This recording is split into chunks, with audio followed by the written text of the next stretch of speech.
2. Myanmar. Urgently facilitate access to humanitarian aid for earthquake survivors. Responding to reports of what they call damage from a 7.7 magnitude earthquake reported in central and other parts of Myanmar, Amnesty International's Myanmar researcher Joe Freeman said, this earthquake could not come at a worse time for Myanmar.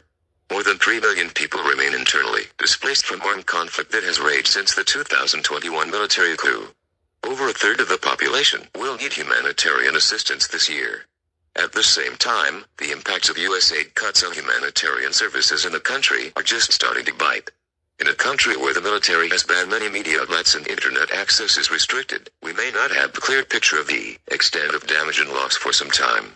That there appear to be more images and information coming out of Thailand than the epicenter in Myanmar is a startling reminder of the military's crushing of press freedom since the 2021 coup. Central Myanmar, which is believed to be the epicenter of the earthquake, has been ravaged by military airstrikes and clashes between resistance groups and the military. Myanmar's military has a long-standing practice of denying aid to areas where groups who resisted are active. It must immediately allow unimpeded access to all humanitarian organizations and remove administrative barriers delaying needs assessments.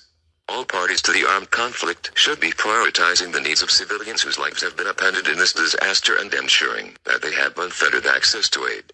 Human rights must be at the center of all relief efforts, and there must be no discrimination in aid provision.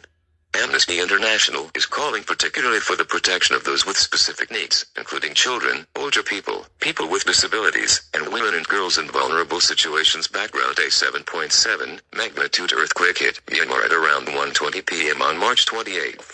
It was recorded in Myanmar's Sagaing region, but initial reports indicate widespread damage in Myanmar's second largest city, Mandalay, and the capital, Naypyidaw, with homes, religious sites, and cultural property among the impacted sites.